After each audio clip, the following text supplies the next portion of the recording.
So, long time coming, man. It's your boy Stu with Grumpy Vet Photography, man. And throughout my journey, I've met some dope people, and I've met some nope people. You know what I mean? So, but Mm. one of the dopest people I've met has been my boy Mustafa.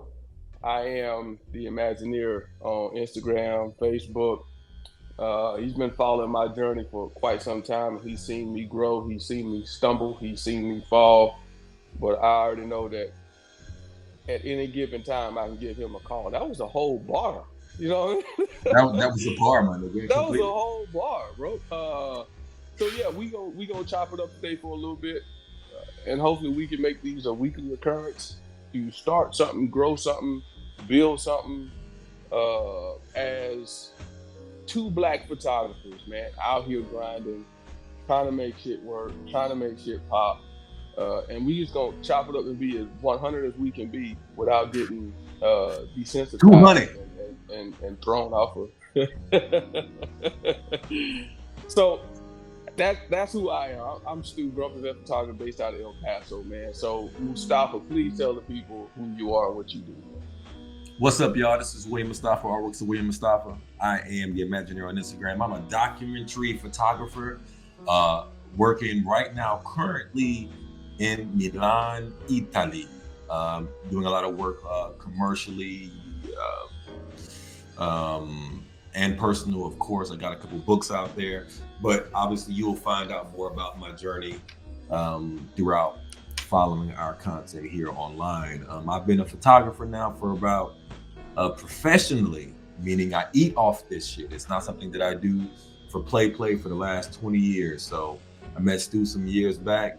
We met each other via online, and the most important thing is building with other people who are in your genre, so you don't make those mistakes. So we want to help you guys do the exact same thing. So let's get into it. But let's keep it a buck though. I think for me, when I first started, I didn't see a lot of people that looked like me in this craft that we call photography and art. Facts, Right? facts, You go facts. on YouTube and it's not very many of us on there. You got the Peter McKinnons, you got the Peter Lamberts, you got so many different dudes that none of them really look like us. Other than what's that dude that Kenneth There are none. What are you talking about? There are none. You got Chris, that's in VA. You got Brandon Washington. no, the dude that's a licensed Zeiss ambassador. He's always all over damn Zeiss. oh, Professor Hine. There we go, that cornball. Yeah. Hey, he said that I did, but yeah, like he's in New York, and I followed uh, him too when I first got uh, started because he did a lot of street photography. But you're right, there aren't a lot of people like us. And I remember when I first got started, I was doing a lot of vlogging because I came up or started doing like the videography serious during like the Casey Neistat era. mhm. And I used to go on YouTube and search black vloggers. You get what I'm saying? I was like, and it was none that popped up. So I felt like um back 2000 what 17 some shit like that, that I felt like maybe I could fill that gap. And yeah, but you're right, there are not a lot of people who look like us doing what we do and sharing. I mean, there are some out there, and forgive us for not shouting y'all out right now. There are a few ones out there, but not in balance to. But you know what's crazy though when you're talking about shouting out?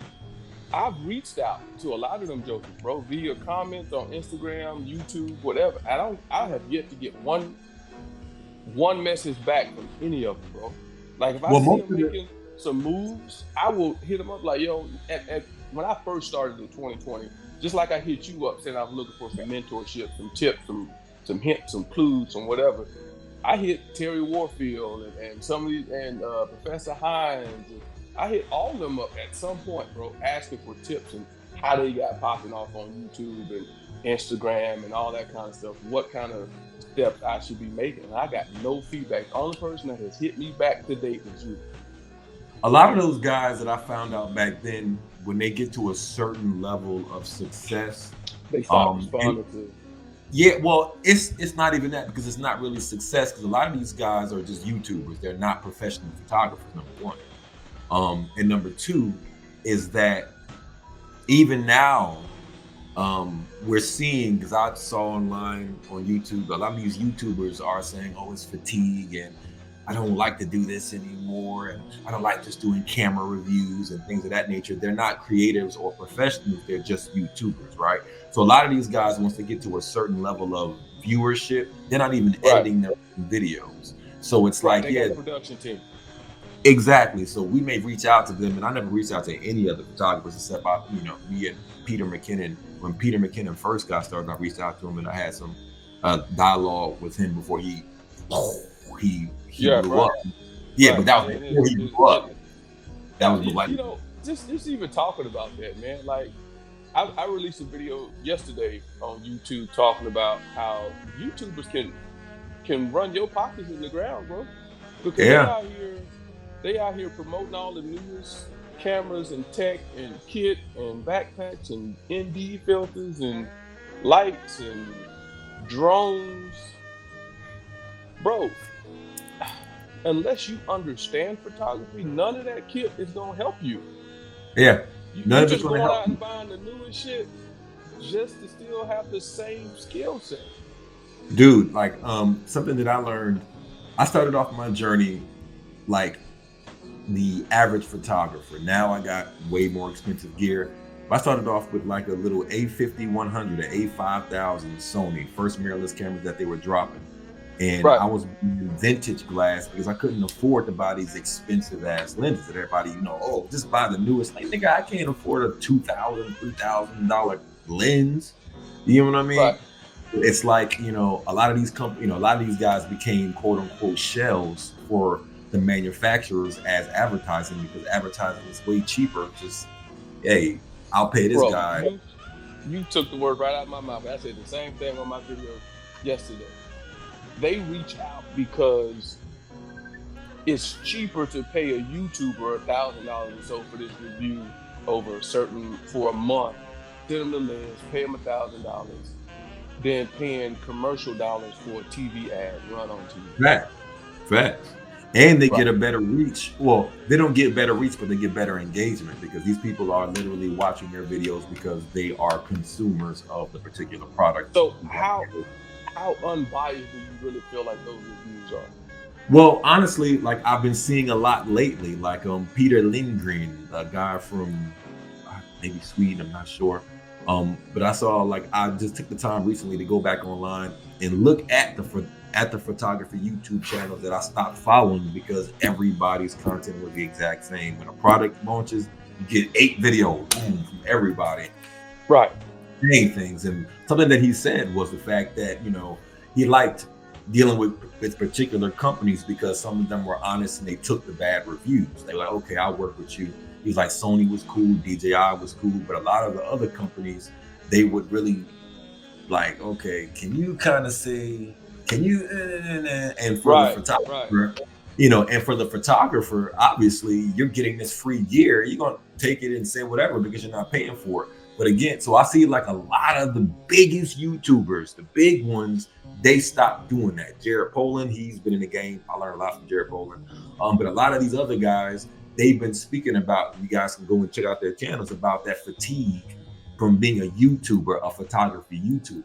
So, I think the fatigue comes in the production part, well, right? they ain't editing.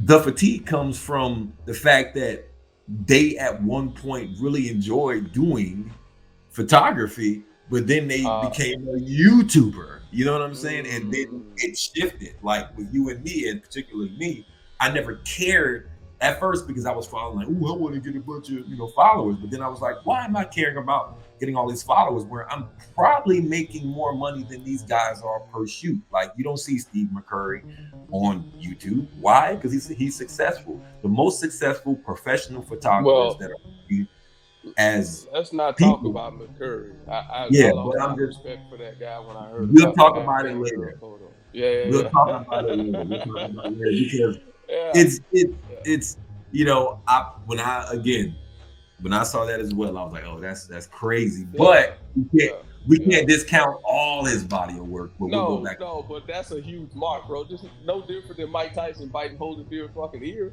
He never gonna Fact. rebound from there, bro. No matter I how great his mean, career was up until that point, when you find that out, you lose a little bit of respect for the guy. You know I what I mean? I So I understand. Like we have to put it in. We have to look at it like this. I know you probably ain't into art history and shit like that. But like we got like the painter Vermeer.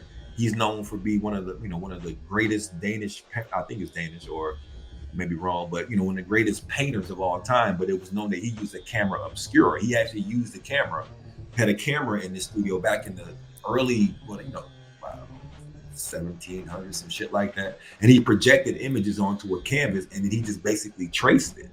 So it's like, mm, it's all about technique. If that's how you get your images, that's your images. But you can't say, just like they say in hip hop, if you don't write your own bars, how can you be the greatest rapper? You know what I'm right. saying? So, but if you a pop star, nigga, then you can say, hey, I'm not a rapper, I'm a pop star. So people don't look at you Or like I'm an that. influencer. You know what I mean? Yeah, Like, yeah, yeah, yeah, yeah, yeah, yeah, I got yeah, you. yeah, Yeah. yeah. So it's So like if you say you're let's a documentary photographer or a street photographer, then you can't touch your images. If you are a person like you right now who's shifted towards more of the portraiture, the portraiture and shit like that, then you're setting up your images. But if you're saying I'm catching these random beautiful women walking around the desert and I capture a photo of her, and it's different. So it's about how you advertise and market. right. So speaking of being a portrait photographer, man, I know you are in a few groups that I'm in on Facebook. Do you see a discrepancy in what gets traction? I'm not gonna say likes. I'm not gonna say whatever, right? Do you see a discrepancy of what gets traction and what don't? Um, Yo, to be honest, it seems like online the same subject that I just mentioned, that a lot of people are not professionals, they're hobbyists, right? So they have a regular job and they get paid. So their um dopamine comes from the likes online. All right, follow me. So Mm-hmm. they're not being creative, they're creating work for dopamine. So the shit that gets trendy online is shit that's popular, not even creative and or artistic or something that they just thought of themselves. They just want likes. It's just for Right. dopamine. So the shit that I see online, it's like I don't like shit that's okay. I have a rule. If I can take the same photo, I'm not shooting it. If I can edit the same way, I'm not liking it. I need to look at your Right. work and think, damn, how did you do that? Wow, that's Right.